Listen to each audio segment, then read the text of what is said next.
Ako po si Miss Winnie at ito ang ating kwento. Hindi na bago sa aking kuya ang magpaiyak ng babae. Actually, naging habit niya na ito noon pa man na teenager siya. Madalas na nga siyang mapagalitan namin ni mama. Kung sino-sino na lang kasi ang nagpupunta sa bahay para ireklamo ang pagiging heartbreaker niya. Tuloy, binansagang playboy si kuya sa aming university. Halos lahat ng babae takot na mapaibig niya. Well, may mangilan-ngilan naman na sumusugal pero saksi ako nang matikman ni kuya ang karma na hindi niya inaasahan. Para lubos po ninyong maintindihan ang aking isasalaysay, nais ko munang magpakilala sa inyo. Ako si Darla, 20 years old. Ang kwentong ibabahagi ko po sa inyo ay nangyari 3 taon lang ang nakararaan. Bale, kababalik lang po lahat noon sa tinatawag na new normal, pagkatapos ang malawakang lockdown dala ng COVID-19. Naninibago po ako. Mula sa pagkakakulong sa bahay, heto at balik eskwela na naman kami. Pero ang kuya ko, parang nakawala sa kwadra. Ang dami niya kaagad na kasama, mga barkada niya.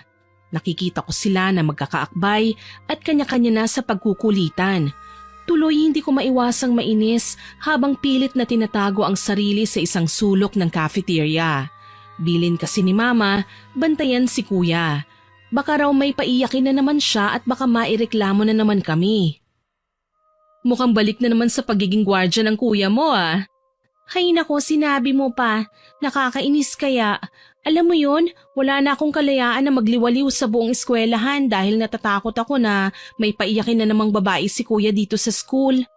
O bakit hindi mo pagsabihan ng kuya mo? Malaki na siya, hindi makatarungan na ikaw na lang ang laging umiintindi sa kanya. Alam mo naman kasi si mama, kulang na lang may mapaskil ng may favorite son sa noon niya kapag napag-usapan namin si kuya. Kailangan ako pa ang mag-adjust. Kailangan ako ang magbantay. Nakakainis. Alam mo kasi friend, piece of advice lang sa'yo ha. Huwag kang masyadong mabait. Magpasaway ka naman minsan para matakot ang kuya mo. So sa halip na siya ang bantayan mo, baka ikaw na ang bantayan niya. Hindi pa ako nasisiraan ng bait para gawin yun ano. Tsaka ayokong mabansagang pasaway. O siya.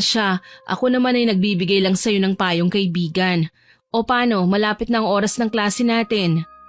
Ayun, tsaka pa lang ako magiging free.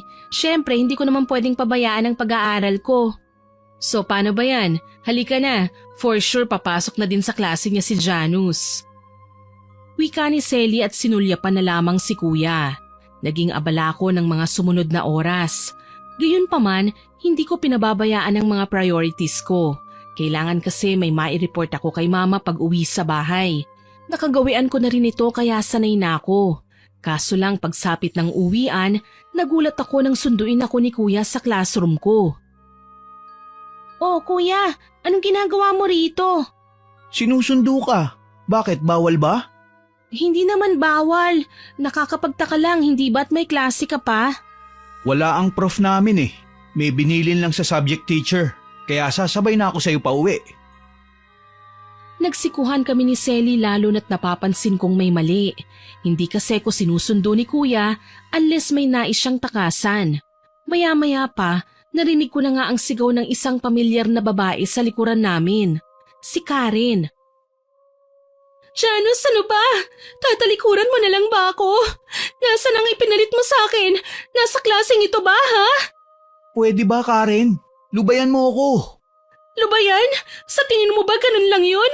Nakita na ng mama ko na hinalikan mo ako, tapos ganun lang yun? Oo. Alam mo kung bakit? Masyado kang mainhin.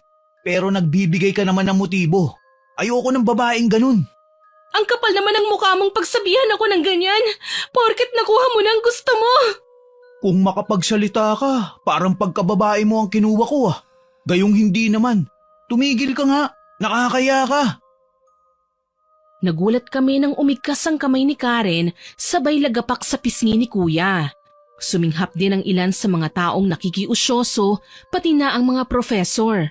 Marahil hindi sila makapaniwala sa dramang kasalukuyang nagaganap. Mukhang natauhan naman si Karen at paatras na lumayo kay kuya. Panay ang hingi niya ng dispensa. Nakesyo na bigla lang siya kaya nasampal ang kapatid ko. Kaso lang, Alam ko na ang susunod na gagawin ni Kuya. Kagaya nga ng aking inaasahan, binalya niya ang kamay ni Karen na nagtatangka pa sanang haplusin ang kanyang muka. I'm sorry, Janus. Hindi ko sinasadya. Nabigla lang ako. Mas lalo mo lang akong binigyan ng rason para hiwalayan ka. Janus, please, wag mong gagawin sa akin to. Mahal kita. Pasensya na. Hindi na kita mahal. Lahat ng yun naglaho nang sampalin mo ko. Ininsulto mo ako. Natural lang na makalimot ako. Wala akong pakialam. Kaya mula ngayon, layuan mo na ako. Hiwalay na tayo. Napaatras kami nang makita namin na halos maglupasay sa makintab na hallway ang babae. Hawak niya ang laylayan ng uniform ni Kuya. Mistula kaming nanonood ng telenovela kung saan sila ang mga bida. Girl, ano na? Hahayaan mo na lang bang maiskandalo ang kuya mo? Damay ka dyan for sure. Si Kuya naman kasi. Janus, please! Huwag mo akong iiwan. Hindi na yata ako mabubuhay kapag wala ka. Huwag ka ngang maging desperada. Hindi na kita gusto. Tigilan mo na ako. Naglupasay ang babae sa sahig. Mas lalo kaming pinagkumpulan ng mga tao at alam kong napapahiya na si Kuya. Hindi nga ako nakapalag nang lapitan niya ako sabay hinila. Sumunod naman sa amin si Selly kaya hindi ko na narinig ang bulungan ng mga estudyante. Basta mabibilis ang mga hakbang na tinungo namin ang gate palabas ng university. Ang hindi ko lang alam, sumunod sa amin si Karen. Hilam na sa luha ang kanyang mga mata. As in gumawa na siya ng iskandalo sa school grounds kung saan napagkatuwaan ng i-livestream ng ilan sa mga umaastang vloggers sa school namin. Yung matatandang professor naman napapasign of the cross na. Ilan naman sa mga gwardya ay napapasipol lang sa halip na awatin ng dalawang gumagawa ng eksena. Hindi mo ako iiwan, Janus. Binigay ko ang lahat sa'yo. Nahihibang ka na ba? Mahal kita at mahal mo ko. Hindi ang ganito kababaw na problema lang ang sisira sa atin. Pero hindi na ako magsiselos pa. Huli na, Karen. Maghiwalay na tayo. Hindi ako papayag. Wala ka nang magagawa. Nagsasawa na ako sa'yo. Singhal ni Kuya at kaagad niyang tinalikuran si Karen. Walang nagawa ang babae kundi ang mag-iskandalo. Nagsisisigaw siya habang tila sanggol na nagmamakaawa. Hindi ko maiwasang maawa sa kanya. Matindi na ang pinagdaanan ni Karen. Pero wala naman akong magawa kundi ang pagmasdan na lamang siya. Mas lalo siyang umatungal ng iyak. Ang mga tao naman, pinagpistahan sila. May nagtatawanan at masama ang tingin kay Karen. May iiling-iling naman na tila ba tingin sa babae ay wala ng pag-asa. Oh my God! Hindi mo ba pagsasabihan ng kuya mo, Darla? Nakakahiya. Pinagtitinginan na nga tayo ng mga tao, oh. Para ano, pagalitan ako ni Kuya? Business nila yan, hayaan na natin sila. Hayaan? Kapag umabot to sa din, siguradong ipapatawag kayo. Sige, fine. Ako nang bahala. Nilapitan ko si Kuya at inawat. Ngunit niyakap lang ako ni Karen. Sa akin naman siya nagmakaawa. Darla, kausapin mo ang kuya mo, please. Sabihin mo sa kanya na hindi ako papayag na maghiwalay kami. Ate Karen, wala po akong magagawa dyan eh. Hindi ko po kayo matutulungan. Ang mabuti pa itigil nyo na ito, nakakahiya na kasi. Bakit ako mahihiya? Ako ba ang nanloko? Ako ba ang naging dahilan ng skandalo, ha? Sinabing tumigil ka na nga, hindi ba? Palibasa, sanay ka sa kahiyan. Lubayan mo na kami. At wag na wag nang guguluhin pa. Hayop ka, Janus! Pagbabayaran mo ang lahat ng ginawa mo. Pangako, gaganti ako. Magdurusa ka. Singhal ng babae sa aking kuya. Kitang-kita ko ang dismaya sa kanyang muka. Halos mapasigaw nga ako nang itulak niya ako. Kaya naman gayon na lang ang pag-atras ko. Inalalayan naman ako ni Selly at inilayo sa babae. Halika na nga, baliw yata ang babaeng yan eh.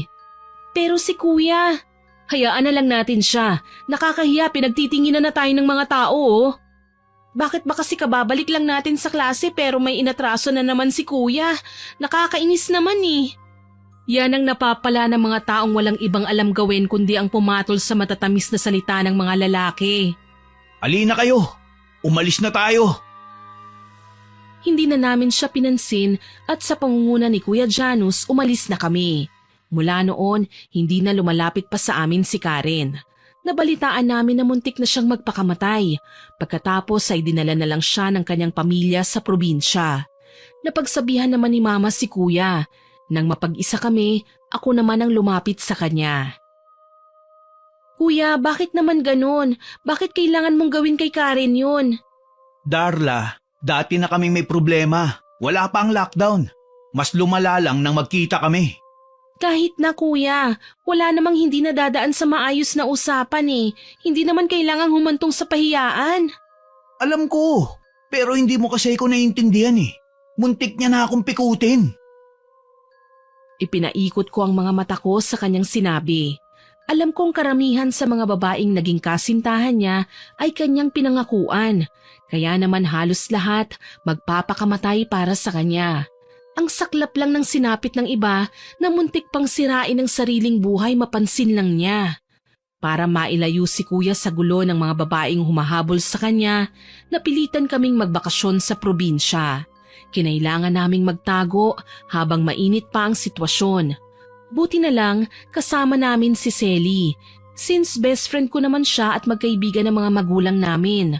Kahit papano, hindi ko na mamimiss ang syudad. May kakwentuhan ako. Iba nga lang ang dating nito kay Kuya. Masahol pa siya sa isang preso. Tinanggalan siya ng kalayaan at dahil dito nagmaktol si Kuya.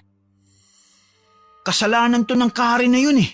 Kung hindi niya pinagpipilitan ng sarili niya sa akin, malamang masaya pa rin ang buhay ko ngayon sa syudad. Alam mo po Kuya, normal na reaksyon lang ang ipinakita ni Karen sa'yo. Kasi minsan naman kayong nagmahalan eh. Yun lang yun.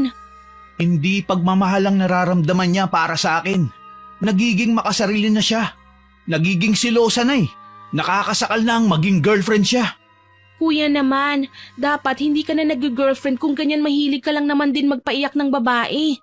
Paano kapag kinasuhan ka nila? Or mas matindi, paano kapag pinabarang ang kuya mo? Sa sinabi ni Selly, napabaling ako ng tingin sa kanya. Hindi ako makapaniwala sa kanyang sinabi sa akin. Grabe naman, barang talaga. Hindi malayong mangyari yun taga-probinsya si Karen. Malay natin kung may mga kakilala siyang magaling gumawa ng sumpa o kahit na anong may kinalaman sa black magic. Sa tingin mo ba naniniwala ako sa ganyan? Selly, year 2022 na tayo ngayon. Hindi na nag-i-exist ang mga ganyang klaseng tao. Huwag kang pakasisiguro, girl. Minsan, mas pinipili nilang magtago para wag silang mapag-usapan.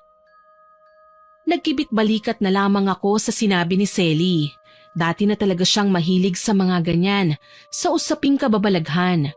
Naniniwala nga siya sa aswang at mga multo eh. Kaso lang sa parte ko, isa lang ang pwedeng katakutan ni Kuya. Yun ay ang karma na kailangan niyang harapin. Dahil siguradong kahit talikuran man niya ito, siguradong hahanap ang tadhana ng pagkakataon para mapagbayaran niya ito. Sa paglipas ng mga araw, palagi kong pinangangaralan si Kuya. Minsan nagrarason siya, pero mas lamang talaga ang pangdidedma niya. Nahihirapan na nga akong kausapin siya eh. Pero ano bang magagawa ko? Mas pipiliin ko na pagalitan siya kesa makita ko na lang siyang bumulagta sa lupa dahil sa dami ng naging atraso niya.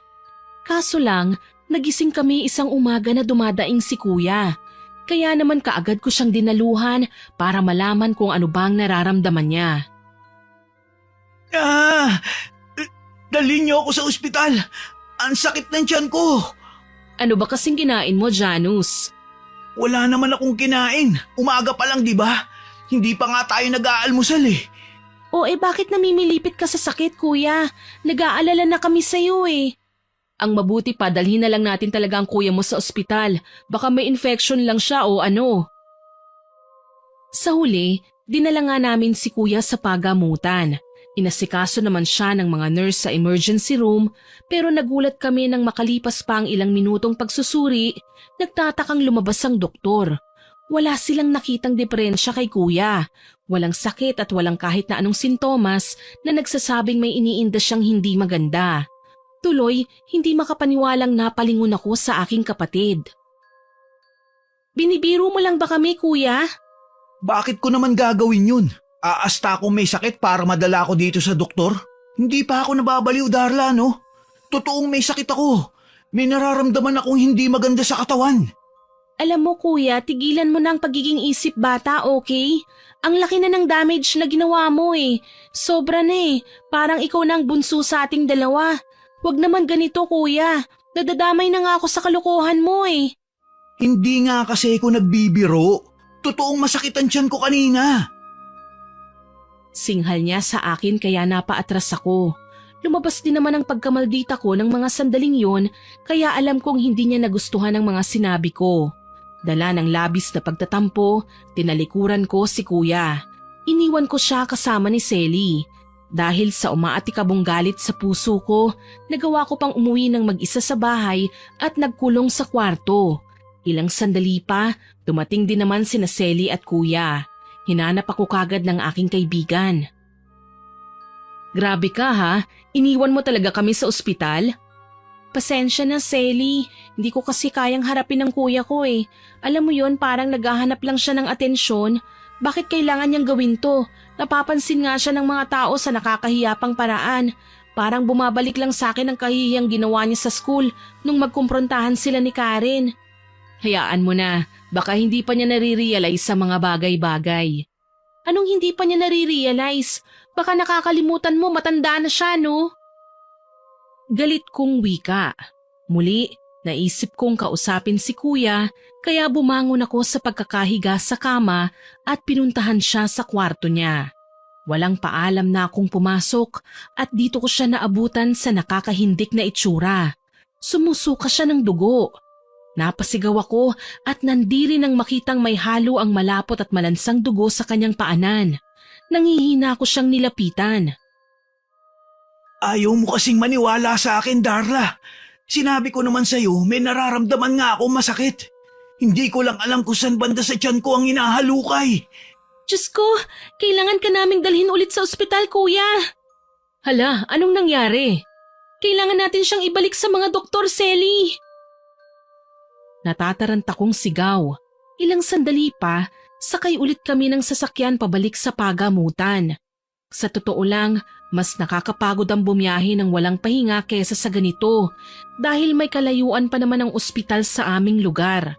Palibhasa nasa probinsya kami kaya hindi kaagad naaasikaso at lalong walang ambulansya na nakakaresponde kagad sa oras ng emergency. Dito na na-confine si kuya. Ang sabi ng doktor, may viral infection daw ang kapatid ko kaya nagsusuka ng dugo. Pero sa totoo lang ayokong maniwala. Para kasing hindi naman kapanipaniwala eh. Para maobserbahan pa siya ng maayos, kinailangan siyang manatili ng ilang araw sa ospital. Alam ko bubuti ang kalagayan niya kapag naasikaso na siya ng mga doktor. Pero mali pala ako, mas lalong lumala ang kalagayan ni kuya. Namayat siya at nanlalalim ang mga mata. Isang gabi, sa kalagitnaan ng aking pagtulog, nagising ako nang marinig ang ungol niya na tila ba nasasaktan. Bumangon ako at kaagad siyang nilapitan. Kuya, anong nangyayari sa'yo? Kuya? Karen, bakit? Karen, pakiusap, wag. Wag. Ayoko pang mamatay, Karen. Kuya, ano ba? Hindi magandang biro yan, ha? Ano bang nangyayari sa'yo? Gumising ka nga, hindi ka na nakakatuwa eh. Karen, ayoko niyan. Maawa ka. Ilayo mo sa akin yan. Pakiusap. Dala ng labis na pag-aalala, malakas ko siyang sinampal. Hindi makapaniwala si kuya sa nagawa ko pero ipinagpasalamat ko at nagising na siya. Hirap man, nilingon niya ako at mangiyak-ngiyak na hinawakan sa kamay. Si Karen, ginugulo niya ako. Ilang beses niya na akong ginagambala. Ayoko na. Kuya, paano ka naman guguluhin ni Karen? Wala siya rito. Ni walang nakakaalam kung nasan siya. Pwede ba kuya gumising ka na? Hindi ako nagsisinungaling, Darla. Ilang beses niya na akong tinatakot sa panaginip ko. Hinahabol niya ako ng kutsilyo. Tapos, naaabutan daw niya ako. Ginigilitan ako sa liig ng maraming beses. Napahinga ako ng malalim dahil sa kanyang sinabi. Ewan ko ba, Miss Winnie, habang tumatagal, nakikita kong parang napapraning na ang kapatid ko. Kung ano-ano na lang ang kanyang sinasabi. Mga panaginip na ayon sa kanya ay parang totoong-totoo raw. Tuloy, kinausap ko si Selly tungkol sa mga bagay-bagay. Mas kabisado kasi niya ang usapang kababalaghan. Naisip ko lang, baka may advice siya na pwedeng sabihin sa akin. Alam mo, Darla, sa tingin ko, konsensya ng kuya mong gumugulo sa kanya. Nagtangkang mag-suicide si Karen, hindi ba? Malay natin, natakot na siya ngayon. Ano kaya kung tawagan natin si Karen? Kailangan kong malaman kung anong ginawa niya kay kuya. Iniisip ko din na paghingiin ng tawad si kuya sa ginawang panloloko sa kanya para naman gumaling na ang kapatid ko. Yan kasing kadalasan na consequence sa isang lalaking babaero. Hindi makontento sa iisang babae. Palaging naghahanap ng bago, palaging may kalandian. Alam kong may kasalanan si kuya, pero hindi naman ibig sabihin nun masama na siya at walang karapatang magsisi. Kahit na, tsaka lang naman kasi bumabanat sa pagganti ang karma kapag nakakaramdam na ng pagsisisi, tsaka pa sila nagdurusa. Kaya nga nag-aalala ako sa kanya eh. Paano na? Hindi naman pwedeng lagi na lang may sakit si kuya. Paano niya mapupuntahan si Karen kung kritikal ang kalagayan niya? Taga saan ba ang Karen na yan? Sa pagkakaalam ko mula kay kuya, taga norte ang babaeng yun. Siguro kailangan magpagaling na muna ang kapatid ko. Kung totoo man ang sinasabi mo tungkol sa mga barang na yan, siya ang magdadala sa atin kay Karen dahil minsan na siyang nakapunta sa bahay nila. Mabuti pa nga. Tapos hihingi siya ng tawad at mangangako na hindi na uulitin pang kanyang ginawa. Tumango ako at sumang-ayon sa sinabi ni Selly. Yun naman talaga ang dapat kapag nagkasala ang isang tao eh. Kailangan maghanap ng paraan para humingi ng tawad. Inalagaan namin si kuya hanggang sa kahit papaano bumuti na ang kanyang pakiramdam. Halos 1 linggo din siyang nanatili sa ospital. Nang makauwi kami sa bahay, pinagpahinga namin siya ng mga ilang araw at kinausap tungkol kay Karen. Kuya, pwede ba kitang makausap? Tungkol saan? Tungkol kay Karen. Hindi na siya dapat na pinag-uusapan. Nakalimutan mo na ba? Matagal na kaming hiwalay. Alam ko naman po yun, kuya eh. Ilang buwan na ba simula nang lumayo ka sa kanya? Alam ko lumalamig na din ang ulo mo, kumakalma ang galit. Pero ang pagpapatawad, lalo na kung humingi ka ngayon, napakadaling ibigay basta nagsisisi ka. Ano bang gusto mong ipunto? Puntahan po natin si Karen, humingi ka ng tawad sa kanya. Malakas kasi ang kutob ko na hindi lang basta normal na karamdaman ang dumapo sa'yo. Sa tingin ko binarang ka niya eh. Hindi nga lang halata kasi nga ilang buwan na kayong hindi nagkikita. Hindi ko kayang gawin ang gusto mo.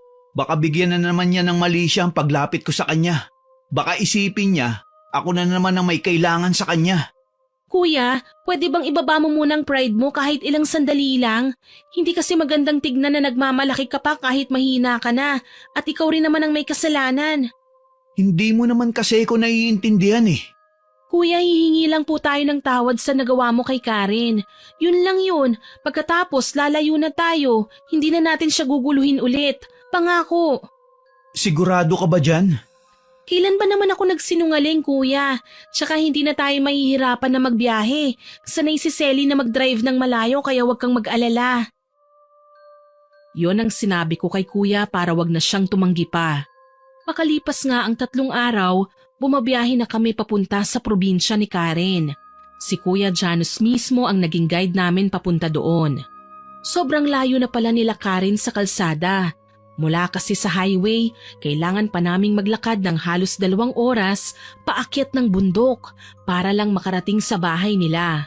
Mabuti na lang, kilala sa probinsya ang pamilya nila. Kilala palang hilot ang kanyang tatay at marami-rami ng buntis na napaanak. Humantong kami sa isang medyo liblib na bakuran kung saan si Karen mismo ang sumalubong sa amin. Karen, salamat naman at nandito ka. Anong ginagawa niyo rito? May gusto lang sana akong sabihin sa'yo, Karen. Sasabihin? O baka naman gusto mo lang makasigurado na patay na ako? Pasensya ka na, Janus, pero hindi mangyayari ang gusto mo. Tapos na akong magpakabaliw sa'yo. Mawalang galang na, Karen, pero hindi kasi kami nagpunta dito para dyan. May sasabihin lang talagang importante si kuya. Ano naman yon? Sabihin nyo na, marami akong ginagawa at sinasayang nyo lang ang oras ko. Kaagad namang lumapit si kuya kay Karen. Lumuhod. Maya-maya lang nakikita ko ang kanyang pagpapakumbaba. Malaki ang naging atraso ko sa'yo, Karen. Pero sana, mapatawad mo ko. Sana mabuhay ka ng masaya sa piling ng lalaking tunay na nagmamahal sa'yo. Mali ka, Janus. Ikaw sana ang lalaking yun eh. Kaso lang hindi mo man lang ako binigyan ng pagkakataon na patunayan ang sarili ko sa'yo. Para sa'yo masama ako, selosa, nakakasakal. Hindi mo lang kasi maintindihan na gano'n ang pagpapakita ko ng pagmamahal. Pero sige, hahayaan na kita. Hindi na kita guguluhin pa. Salamat, Karen. Hindi mo lang alam kung gaano kahalaga sa akin ang pagpapatawad mo. Mapait na ngumiti si Karen. Pero alam ko, makakaramdam na ng katiwasayan si kuya dahil sa sinabi ng dalaga. Sigurado gagaling na siya ng tuluyan sa kanyang sakit. Napalingon naman ako kay Selly na noon, tahimik lang na nakahalukip-kip sa isang tabi. Pinagmamasdan sina kuya at Karen. Alam kong para sa kanya, isa na naman itong kaartihan. Hindi kasi naniniwala sa love si Selly eh. Minsan na rin siyang nasaktan at ayaw nang maulit pa. Okay ka lang ba? Oo naman, bakit mo naitanong? Mukhang bad mood ka kasi. Napagod ka ba sa pagdadrive?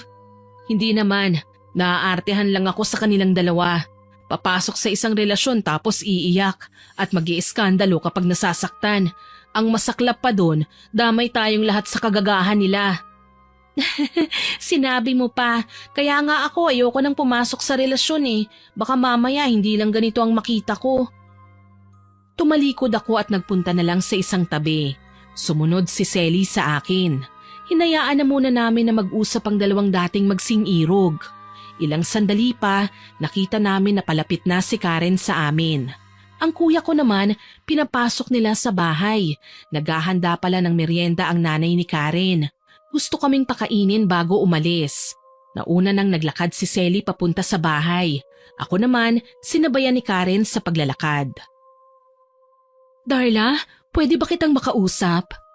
Oo naman, tungkol saan? May nabanggit kasi ang kuya mo sa akin eh. Sigurado naman ako na hindi ko yun ginawa.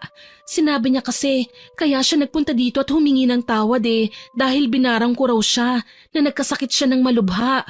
Pero wala naman akong ginawa sa kanya lalong hindi ako isang mambabarang. Talaga ba, Karen? Wala kang kinalaman sa pagkakasakit niya? Oo naman, hanggang pagbabanta lang ako. Pero kahit kailan hindi ko magagawang manakit ng tao, lalo na sa paraang gusto mo. Bakit mo naman nasabing gumagamit ako ng itim na mahika? Tsaka pambabarang talaga? Hindi ako nakasagot sa mga sinabi sa akin ni Karen. Kahit minsan na siyang tila nasiraan ng bait dahil sa pagmamahal niya sa kuya ko, naramdaman ko naman na nagsasabi siya ng totoo. Nang makauwi na nga kami sa bahay namin sa probinsya, kita kong magaan na ang muka ni kuya. Para siyang nabunutan ng tinik sa aliwalas ng kanyang muka. Inihatid pa niya ako sa kwarto ko at masayang hinawakan ako sa balikat. Tama ka, Darla. Walang masama kung magpapakumbaba. Masaya ako't ginawa natin to. Salamat kapatid ko ha. Okay lang po yun, kuya. Alam mo, kapag nalaman ni mama to, hindi na tayo magtatagal dito sa probinsya. Alam kong papaliwanagan na niya ang mga babaeng napaiyak mo. Naisip ko nga, iisa-isain ko mga babaeng pinaiyak ko. Hihingi ako sa kanila ng tawad dahil sa mga ginawa ko. Magandang ideya yan, kuya. Tapos kapag okay ng lahat, sana wag ka nang mambabae Wag ka nang magpapaiyak ng kapwa mo. Promise, hindi na ako magiging paasa. Pasensya ka na rin kung nadamay ka sa gulong pinasok ko Para tuloy ikaw na ang panganay sa ating dalawa. Ang tindi ng pag-adjust na ginawa mo. Okay lang po yun, kuya. Ikaw naman yan Naiintindihan ko naman na minsan nakakagawa talaga tayo ng mga bagay na walang kasiguraduhan. Ang importante, natuto tayo sa ating mga mali at pipiliin nating magbago. Masaya kong wika sa kanya. Kaso lang ang nararamdamang sakit ni kuya, hindi kailanman magbabago. Sa tingin ko nga lumalala pa. Nagising ako isang gabi na umaatungal na naman sa sakit si kuya. Rinig na rinig ko mula sa aking kinahihigaan ng kanyang iyak. Pumangon ako at nilingon sa katabing kama si Selly. Tulog na tulog ang aking kaibigan kaya ako na lang ang nagpunta sa kwarto niya para tignan kung ano ba ang nangyayari. Kuya, okay ka lang ba? Bakit ka umuungol? Ano bang nangyayari sa'yo? Tulungan mo ako, Darla. May pumasok na ipis sa tenga ko. Ayaw matanggal. Ano? Teka lang kuya, kukuha ko ng flashlight. Nagmamadali nga akong kumuha ng mga gamit para masilip ko ang tenga niya. Kabadong-kabado ko nang makita ang kulay brown na bagay na yon na animo mabangis pa sa ahas kong sumiksik sa butas ng tenga ni kuya. Dumudugo pa yon at lumilikha ng ingay kaya napasigaw na ako. Ay, teka lang kuya, kailangan ko nang humingi ng tulong. Saglit lang. Opo kuya. Binilisan ko ang pagtakbo papunta sa aming kwarto. Walang pagdadalawang isip na ginising ko na si Selly. Niyugyug ko siya hanggang sa dumilat na rin ang kanyang mga mata at gulat akong pinagmasdan. Darla, ano bang nangyayari sa'yo? Bakit ka ba nanggigising? Tulungan natin si Kuya Selly. Kailangan niyang madala sa ospital. Na naman? Ano bang nangyayari? Gabing-gabi pa.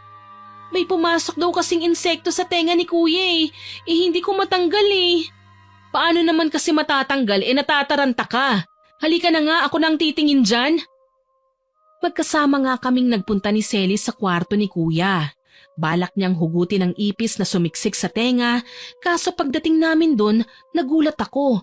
Nakahandusay na sa sahig si Kuya. Walang malay. Ang nakakapagpakilabot pa sa akin, naliligo ang kanyang ulo sa sariling dugo. Hindi na ako nakalma pa. Mabilisan naming dinala sa ospital si Kuya para patignan ang kanyang kalagayan. Pagdating doon, napaiyak ako nang sabihin kailangan daw siyang maoperahan. Kapag hindi raw nakuha ang kung anong bagay sa loob ng tenga niya, baka ikamatay ito ni Kuya. Tuloy tinawagan ko ang aming mga magulang at ipinaalam ang nangyari. Kaagad silang bumiyahe papunta sa probinsya.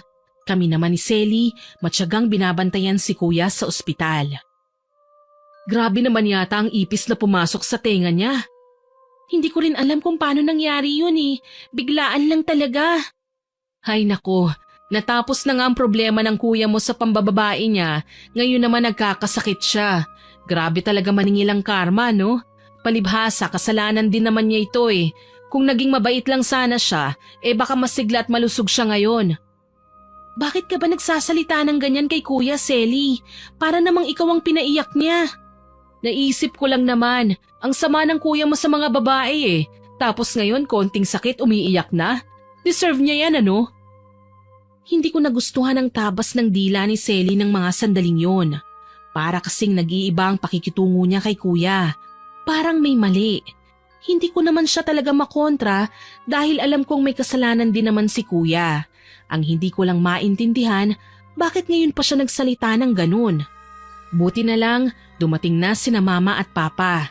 Sila na ang kumausap sa doktor para malaman ang mga susunod na hakbang. Supposedly kakain muna kami sa kantin dahil hindi pa nga kami nag-aagahan. Kaso lang nagtaka ako nang magpaalam si Selly na mauuna nang umuwi. Halos ayaw pa nga niya akong isabay kahit may sasakyan naman siya. Tuloy, palihim ko siyang sinundan sa bahay. Pagdating ko doon, nakita ko siyang may nilalabas na kahon mula sa ilalim ng kama. Bahagya kasing bumukas ang pinto, kaya nakikita ko ang ginagawa niya. May kinuha siyang itim na kandila sa loob tsaka sinindihan. Nagliwanag sa buong kwarto nang maglagablab ang apoy kaya mas lalong natuon ang atensyon ko sa ginagawa niya. Ano naman kaya ang ginagawa ng taong to? Tignan natin ngayon kung anong mangyayari sa'yo makating lalaki. Oy, anong ginagawa mo, Selly? Darla, anong ginagawa mo rito?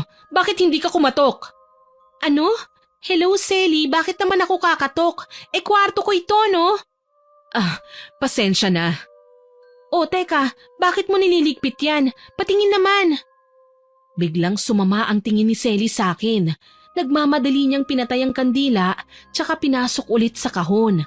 Sinubukan ko pang lumapit para makita ang laman nun, pero mukhang nagmamadali si Selly eh. Bigla akong nanibago sa mga kilos niya. Tuloy, napilitan akong iwanan siya nang matapang niya akong tinignan. Pwede bang iwanan mo muna ako? Kailangan kong mapag-isa. Ano? Paulit-ulit, Darla? Talaga? Bakit ba kasi para kang natataranta? Ano bang meron sa kahon na yan? May nililihim ka ba, Selly? Wala akong nililihim. Wala akong sikreto. Pwede ba? Wag mo na lang akong pakialaman pa. Nagdabog na tumayo si Selly at lumabas ng kwarto. Iniwan niya akong nalulunod sa kaiisip kung ano ba talaga ang ginagawa niya at kung ano ang tinatago niya sa kahon. Naging malamig sa pagitan naming dalawa ang mga sumunod na araw. Hindi kami nagpapansinan gayong wala namang nangyaring matinding away. Basta para sa akin, bigla na lang akong nawala ng gana sa mga pinaggagawa niya. Magkaibigan kami pero hindi ko akalaing magagawa niyang maglihim sa akin ng mga bagay. Isang araw, nag-abang ako ng masasakyan papuntang ospital nang lapitan ako ng isang matandang lalaki. Sa tansya ko, mga nasa 50s, nakapambukid ang damit at may sombrero. Titig na titig siya sa akin kaya bigla akong nailang. May problema po ba, Manong? Wala naman, Iha. Ay, bahay mo ba yung nasa likod? Opo, bahay ng mga magulang ko. Bale, dyan po kami nag-i-stay ngayon. Bakit po? Masama ang pakiramdam ko sa bahay na yan. Parang may nagtatagong madilim na aura. Madilim na aura? Paano naman po ninyo nasabi yan? Wala po dyan ang kuya ko, nasa ospital po. Tapos ang kaibigan ko lang naman po ang kasama ko dyan. Ganun ba? Para kasing may presensya ng barang sa loob ng bahay na yan. Natigilan ako sa kanyang sinabi. Barang. Dati ko nang naririnig ang salitang yan. Nung unang nagkasakit si kuya.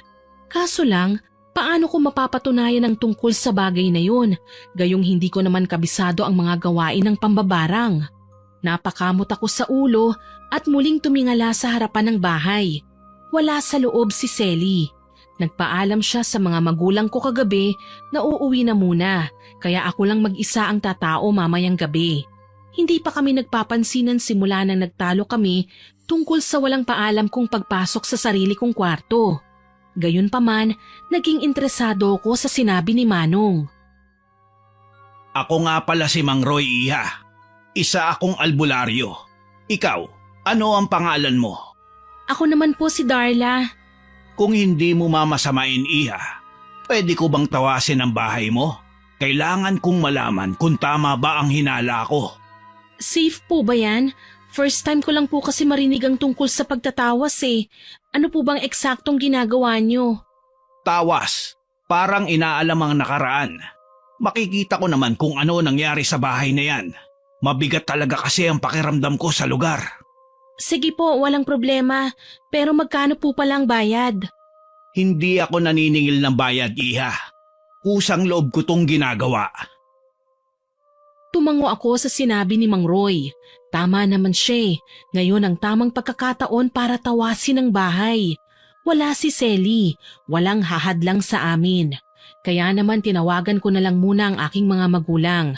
Ipinaalam ko sa kanila na matatagalan ako ng konti pero pupunta pa rin ako sa ospital. Pinapasok ko ang matanda sa loob ng aming bahay. Palingon-lingon siya sa paligid.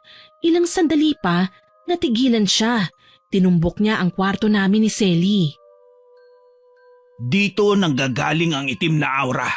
Dito ginawa ang barang. Kung ganun po ba, malinaw na may nakasama kaming mambabarang sa loob ng bahay na ito? Malaki ang posibilidad, Iha. Nararamdaman ko ang bigat ng enerhiya, ang puot at galit. Mukhang nagkukubli sa loob ng silid. Posible kayang si Selly ang may kagagawa nito? Pero bakit? Anong kasalanan ni kuya sa kanya? Nasaan ang kuya mo? Nasa ospital po eh. Kailangan ko siyang makita. Determinadong wika ni Mang Roy, kaya naman wala akong nagawa kundi ang isama siya papunta sa ospital. Makikipagpalitan kasi ko kina mama at papa, lalo na't kailangan nilang umuwi sa syudad. Sinubukan ko naman tawagan si Selly pero ring lang ng ring ang phone ng babae. Hindi niya sinasagot ang mga tawag ko kaya lalo pa akong nagduda na talagang may ginagawa siyang hindi maganda. Dahil dito, pati si Kuya Janos ay pinakausap ko sa nakilala kong albularyo. Sino siya, Darla? Huwag kang mag-alala kuya, matutulungan niya po tayo. Magagawa niya ng paraan na gumaan kahit papanong nararamdaman mo. Sigurado ka? Niwala ngang nagawa ang mga doktor na kumpleto sila sa gamot at kagamitan. Paano pa kaya ang albularyo? Magtiwala ka lang kuya, hindi naman kasi sa lahat ng bagay kayang solusyonan ng sensya eh. May mga bagay na sa mga paranormal lang mabibigyan ng kasagutan. Hindi na rin kaagad umimik si kuya. Alam kong medyo naniniwala na siya sa punto ko.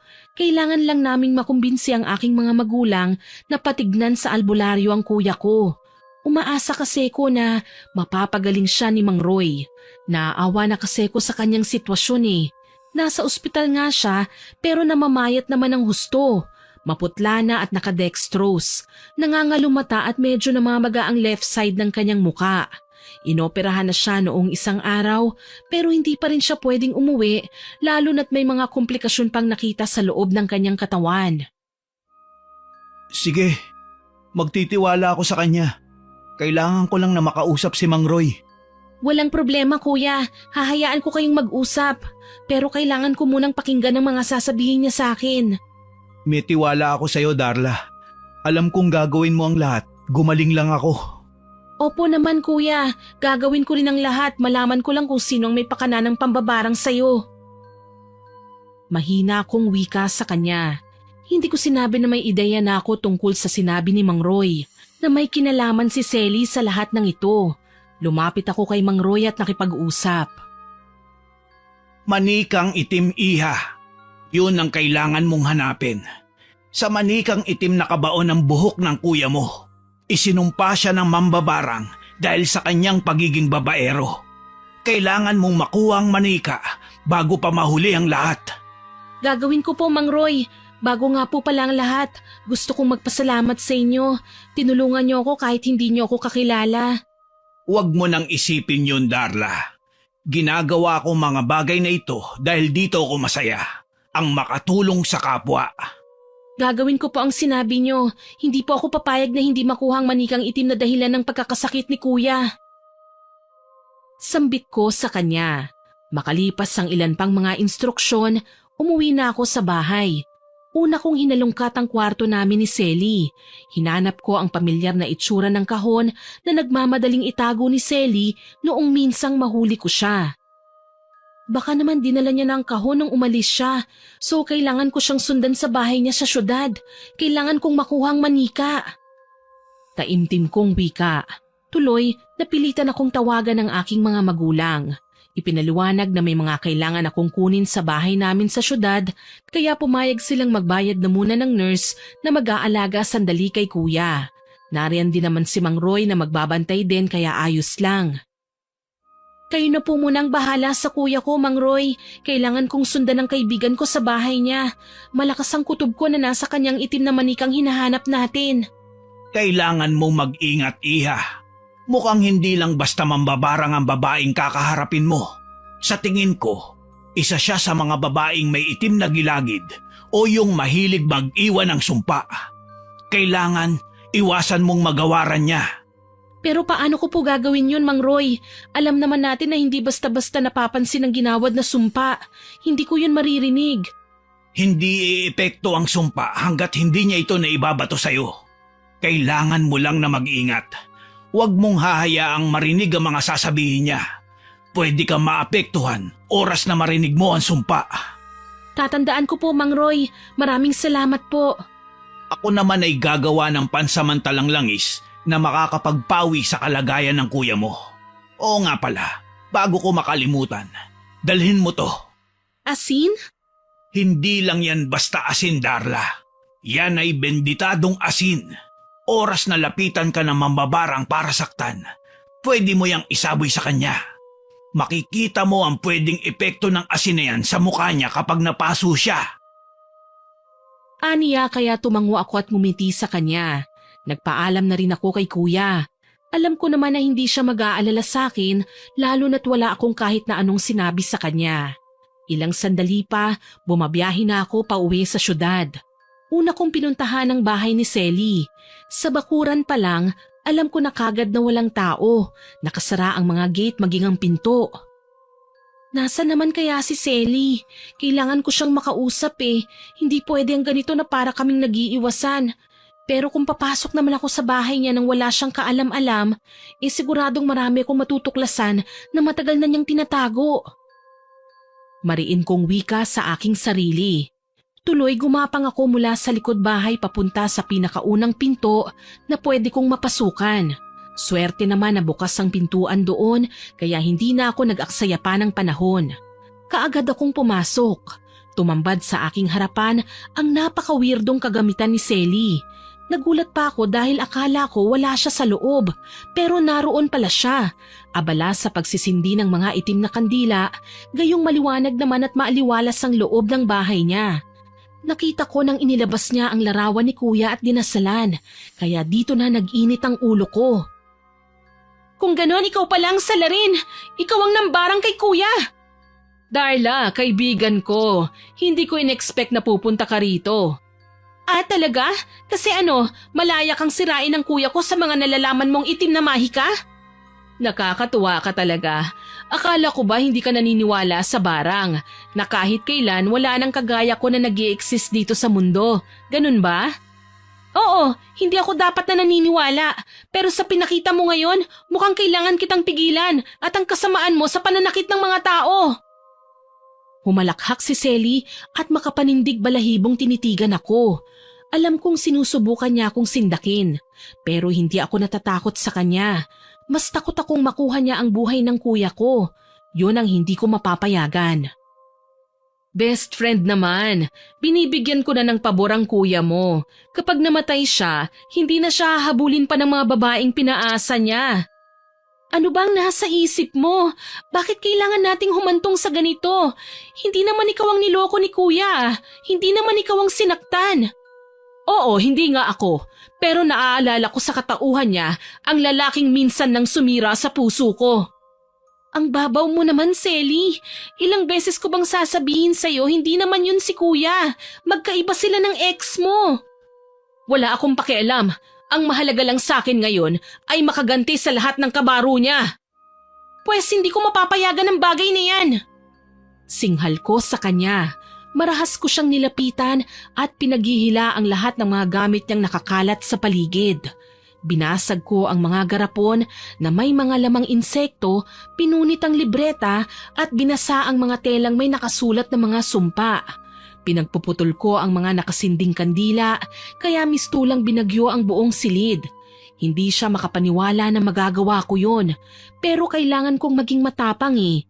Tuloy, nasapo ni Selly ang kanyang ulo sa labis na panggagalaiti. Pagbabayaran mo ang pagiging pakialamera mo! Humanda ka!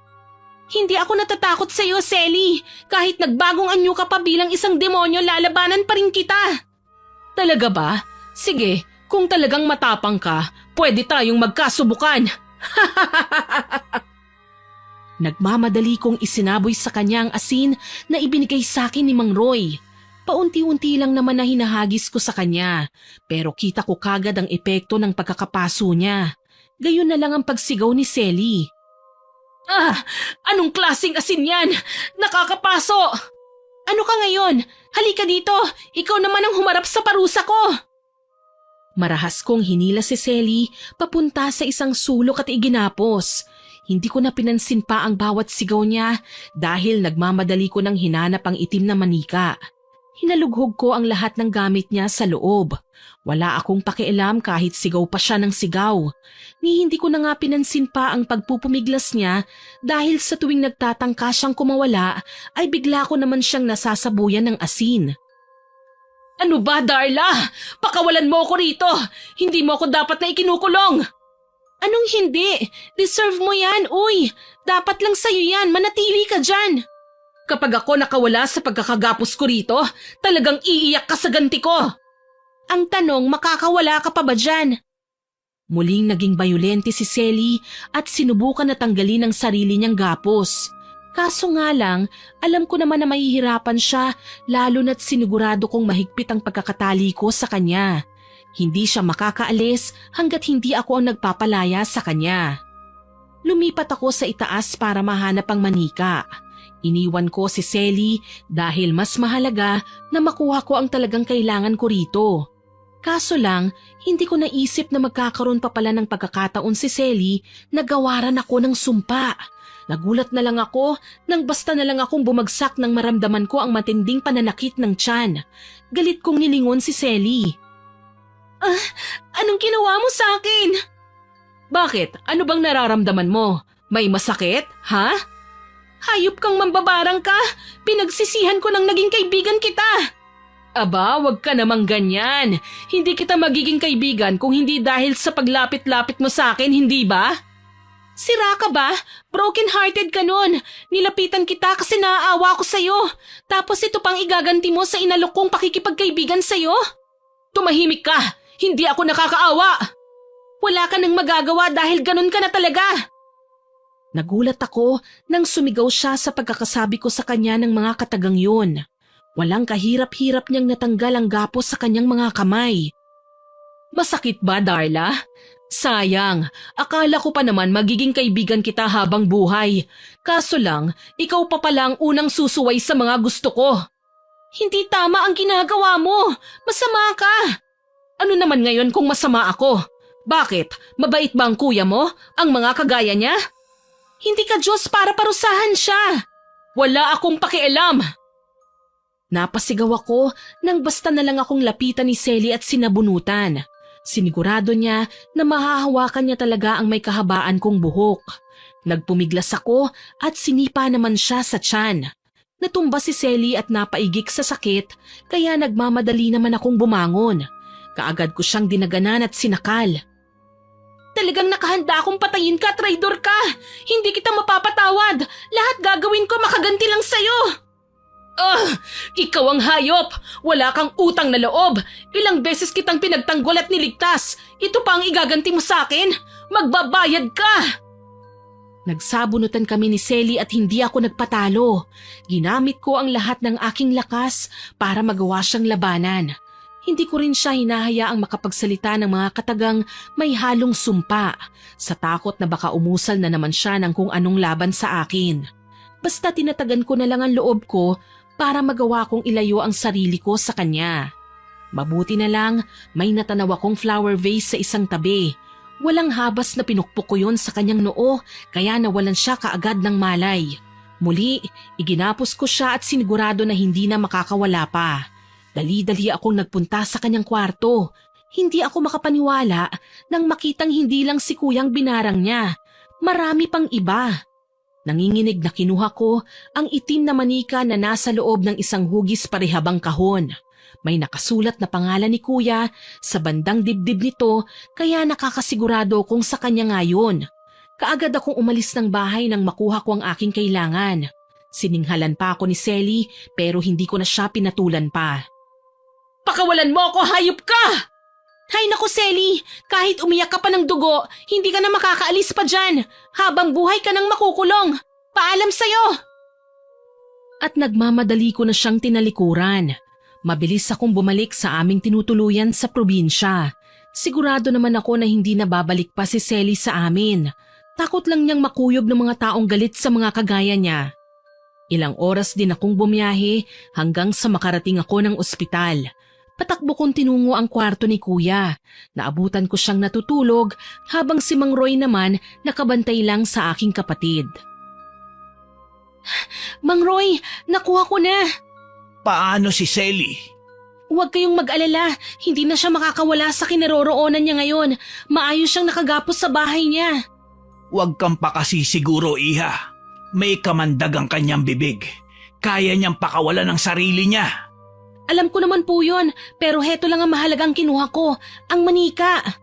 Sa bahay niyo kailangang isagawa ang ritual. Matatawagan mo ba mga magulang mo, iha? Nagkausap na kami nung magpunta sila rito.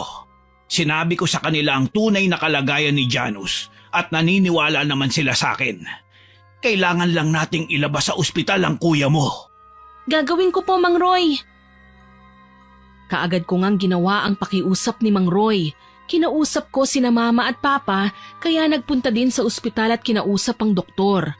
Napagbigyan kagad ang pakiusap namin na ilabas si kuya. Sakay ng wheelchair nang ilabas namin siya ng ospital. Kay laki na ng pinagbago ni kuya. Masahol pa siya sa nagkaroon ng sakit na cancer. Halos makalbo na ang kanyang buhok sa gamot na tinuturok sa kanya. Ang sabi kasi ng mga doktor, may malalang sakit si kuya at kailangan niyang isailalim sa regular na gamutan. Kaso ayun nga, hindi naman siya gumagaling. Saan tayo pupunta, Darla? Uuwi na tayo sa bahay, kuya. Sa tahanan na natin ka magpapagamot. Ayos lang ba sa'yo? Oo naman. Mas mabuti nga yun para hindi na ako mababad sa gamot. Pagod na ako, Darla. Ayoko na. Gusto ko nang magpahinga. Kuya, huwag mong susukuan ang buhay mo, ha? Gagamutin ka pa ni Mang Roy. Kaya sana tatagan mo pa ang loob mo. Hindi ka pwedeng sumuko. Pero pagod na ako. Isa pa, alam ko naman na gusto na din ng mga tao na mawala ako eh. Huwag mong sasabihin yan, kuya. Nandito pa kami ng pamilya mo. Hindi naman po ako papayag na may mangyaring masama sa'yo eh. Kami nila mama at papa. Alam ko. Kaya nga ako nahihiya sa inyo. Kasi ako na lang ang palaging nagbibigay ng sakit ng ulo sa inyo. Pabigat lang ako. Hindi ko naman po iniisip yon, kuya. Kapatid kita at mahalaga ka sa akin. Gagawin namin ang lahat para sa'yo. Dahil sa sinabi ko, umiyak si kuya. Hindi man lang siya nahiya kahit sandali. Kahit pinagtitinginan na kami ng mga tao. Na kahit kalalaki niyang tao ay hindi niya na iniisip ang sasabihin ng iba. Kaya naman tahimik ko na ring pinunasan ng luha ko. Magiliw ko siyang itinulak palabas ng ospital. Pagdating ng bahay, naghihintay na ang aming mga magulang. Kasama si Mang Roy. Pinagmamasdan ko ang itsura ng matanda. Suot pa rin niya ang tipikal na pambukid. May nakatapal na dahon sa kanyang noo na pinalibutan niya ng kulay puting panyo. Mabuti naman at nandito ka na, Janus. Huwag kang mag-alala. Susubukan nating tanggalin ang sumpa na binigay ni Selly sa'yo. Si Selly? Pero bakit? Anong kasalanan ko sa kanya? Wala akong ginawang mali sa kanya. Yun na nga po, kuya. Dahil sa pagiging broken-hearted niya, nilahat niya ang mga babaerong lalaki at kasama ka na doon. Hindi niya dapat ginawa sa akin to.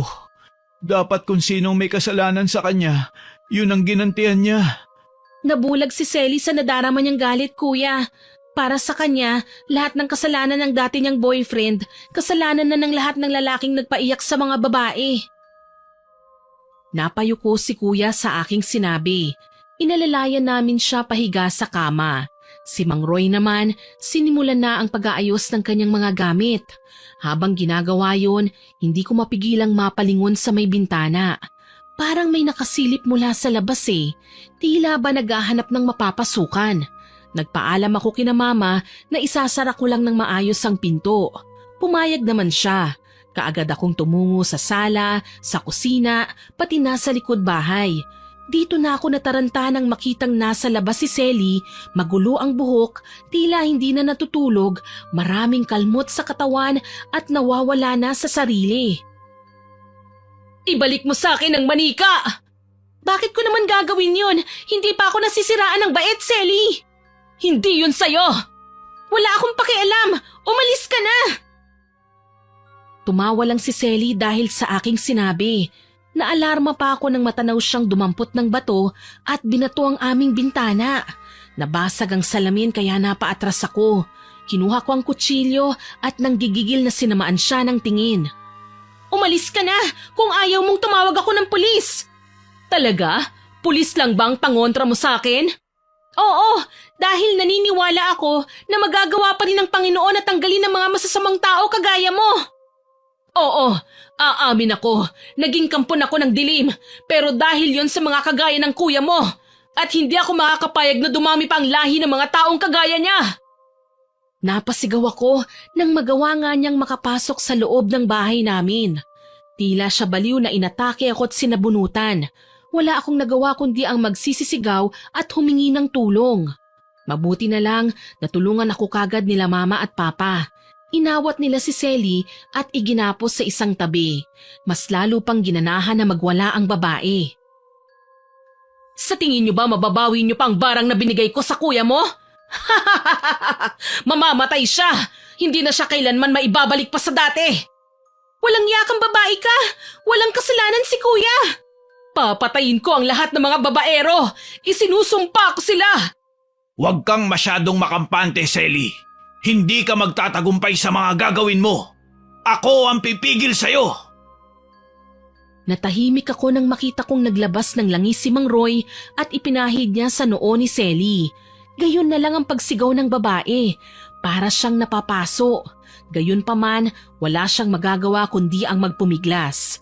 Maayos kasi siyang nakagapos at nakikita siya ni kuya. Nangihina man, walang nagawa si kuya kundi ang mabagal siyang kinausap. Bakit kailangan nating humantong sa ganito, Selly? Nagtiwala kami sa'yo. Kaibigan ka ng kapatid ko. Nagtataka ka pa kung bakit? Gayong makasalanan ka naman? Kahit na, hindi mo ako dapat ipahamak ng ganito. Hindi naman ako ang lalaking nanloko sa'yo eh.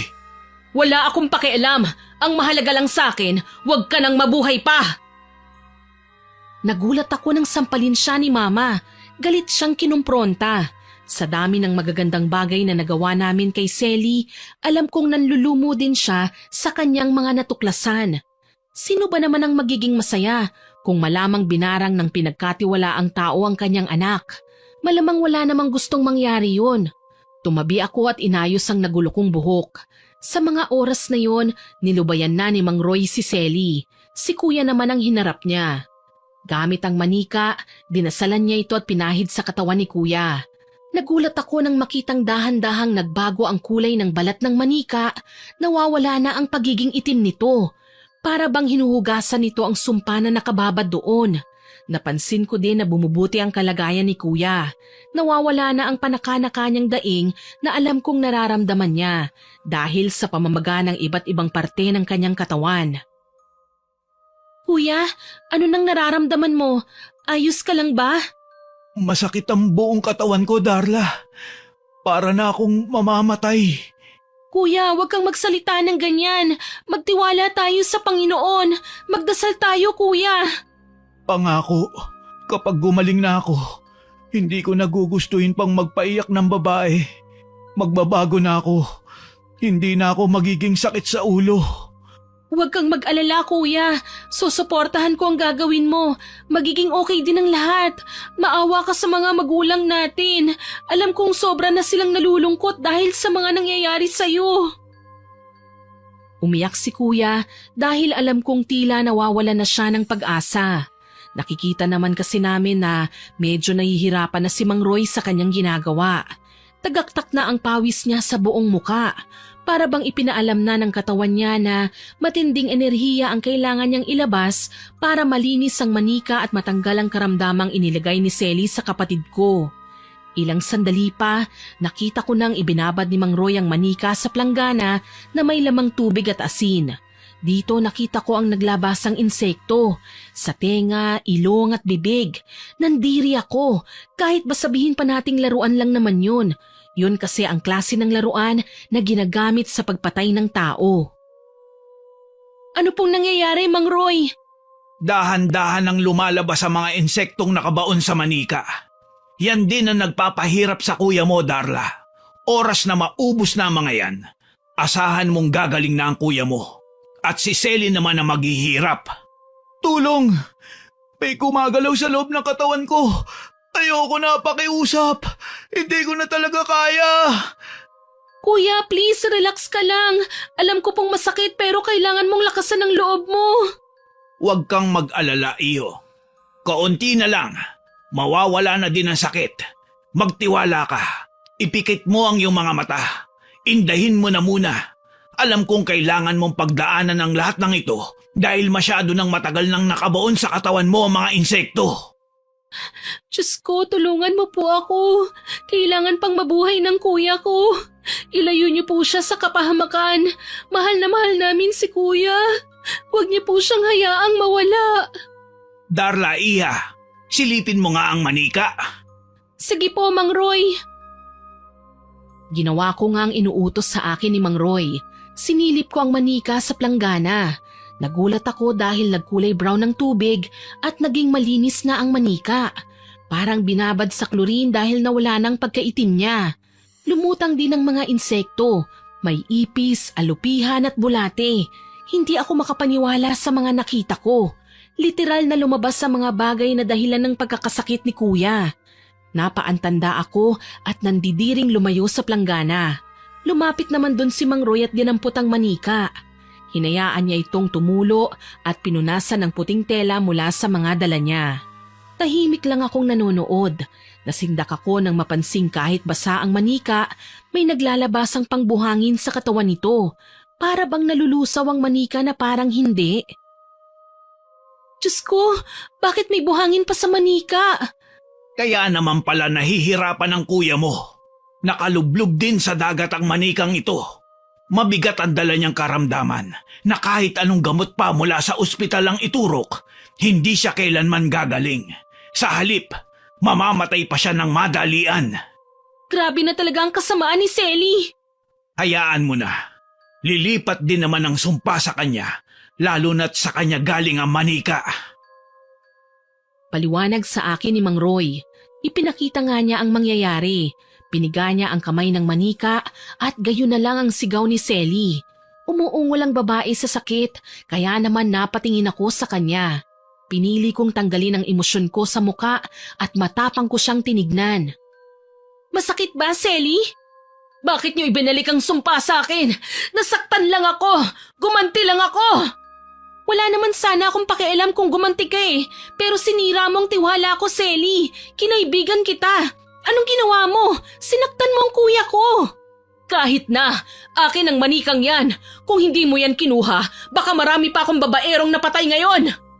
Ito ang tatandaan mo, Selly. Hindi mo na masasaktan pa ang kuya ko, kahit na kailan. Sinampal ko siya na ikinasigaw niya. Nang mga sandaling yon, nagpatawag na rin sila papa ng pulis. Hindi ko alam kung paano nila naipakulong si Selly, pero hindi na kasi siya nakalabas ng presinto. Doon niya lalong ininda ang kanyang sakit. Si Kuya Janus naman, kahit mahina ay nagpapagaling na rin ng dahan-dahan.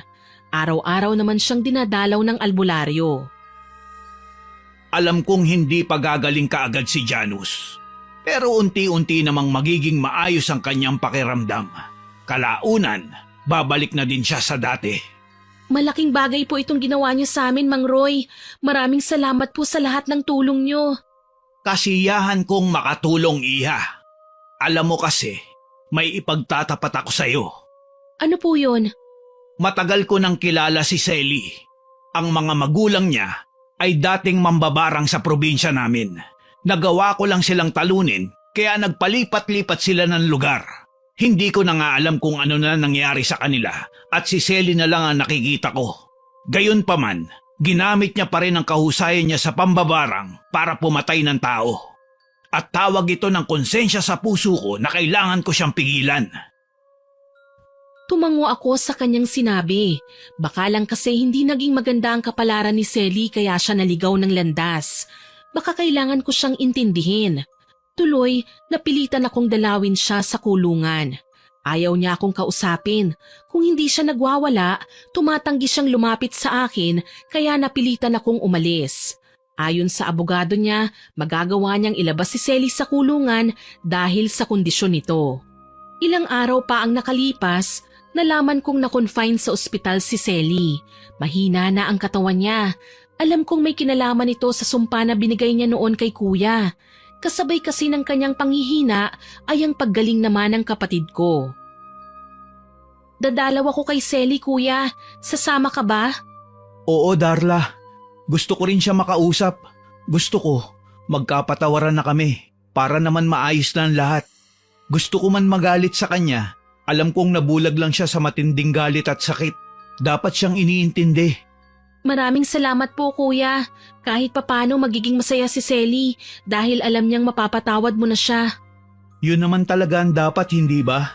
Saka tinuruan tayo ni na mama at papa na huwag magtatanim ng sama ng loob sa kapwa natin.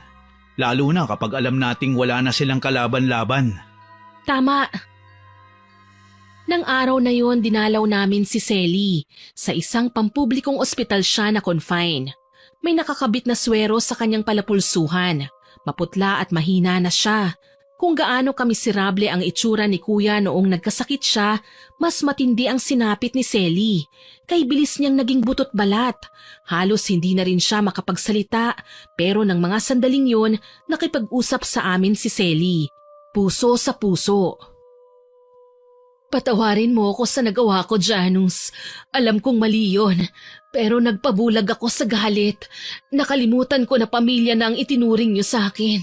Hindi ko man lang inisip na ako din ang magsisisi sa huli dahil sa ginawa ko. Wala yun, Selly. Lahat naman tayo nagkakamali. Kailangan lang natin matutunan ng lahat ng yun at pagsikapang wag nang ulitin. Tama si Kuya Selly, tsaka magkakaibigan pa rin naman tayo eh. Hindi ko kinakalimutan ang pinagsamahan natin. Bakit napakabuti niyo pa rin sa akin? Hindi niyo kinakalimutan ang lahat ng pinagdaanan natin. Pinatawad niyo pa rin ako. Yun naman talaga ang dapat, hindi ba? Ang mahalaga, natuto ka na sa mga pagkakamali mo at pagsikapang wag na itong gawin ulit. Kita mo naman ako, hindi ba? Nagbago na ako. Hindi na ako mambababae. At ikaw din, kuya. Magsilbing aral na sa'yo na ang mga babae ay dapat minamahal at hindi sinasaktan. Tatandaan ko, Darla. Hindi naman ako papayag na ikaw man ay lolokohin din ng ibang lalaki. Siguradong bubugbugin ko sila. Nagtawanan kami ni kuya. Alam ko naman na seryoso na siya ngayon sa karelasyon niya. Sa katunayan, sa dami ng naging kasintahan niya noon ay ngayon lang siya nagpakilala ng babae sa aming bahay. Higit sa lahat, masaya kami para sa kanya. Hindi lang namin inaasahan na magiging magkaibigan pa rin sila ng ex niyang si Karen. Masaya ako para sa iyo, Janus. Alam kong iingatan mo ang girlfriend mo ngayon. Salamat, Karen. Hindi ko akalain sa dami ng mga nagawa ko sa'yo, gagawin mo pa rin ang mga bagay na ito. Naiintindihan mo pa rin ang ginawa ko. Masaya din ako para sa'yo. Napapangiti akong pinagmasdan si Karen na hinahaplos ang kanyang maumbok na tiyan. Buntis na si Karen at ikakasal na sa bago niyang kasintahan.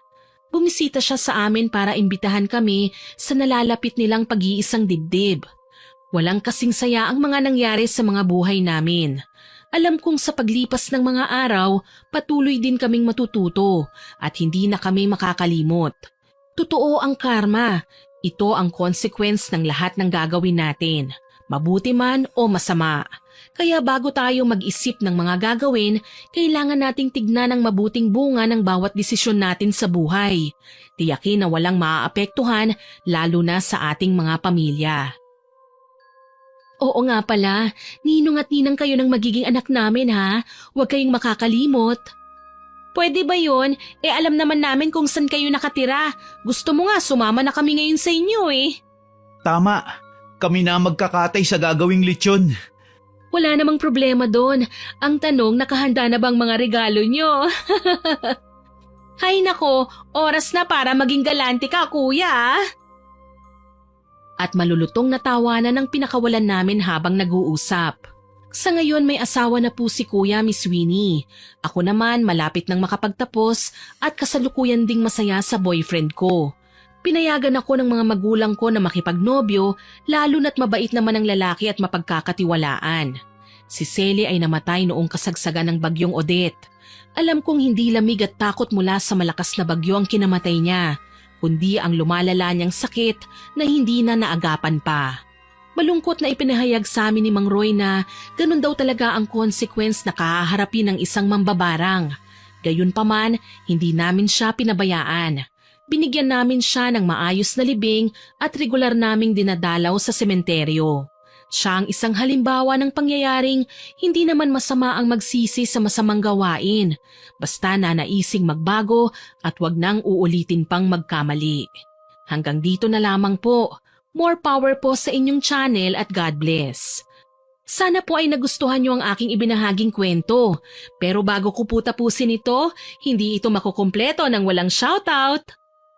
Shoutout po sa kaibigan natin at katim natin na si Ang Hukom. Makinig din po kayo sa channel niya. Salamat attorney sa pagko-comment.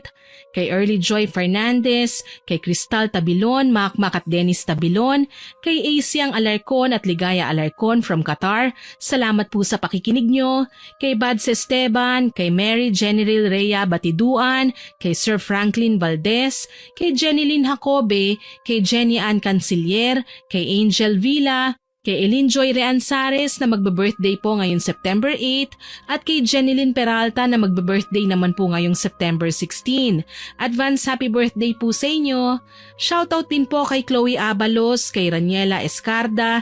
Hello din po sa mga nasa LJ Talipapa na sina Juliet Ramirez, Lenny Ramirez, Grace Siling, Nanay Feli, Tatay Angkwan, Perla, Janjan, Lian, Jamin, Berto at Arjan.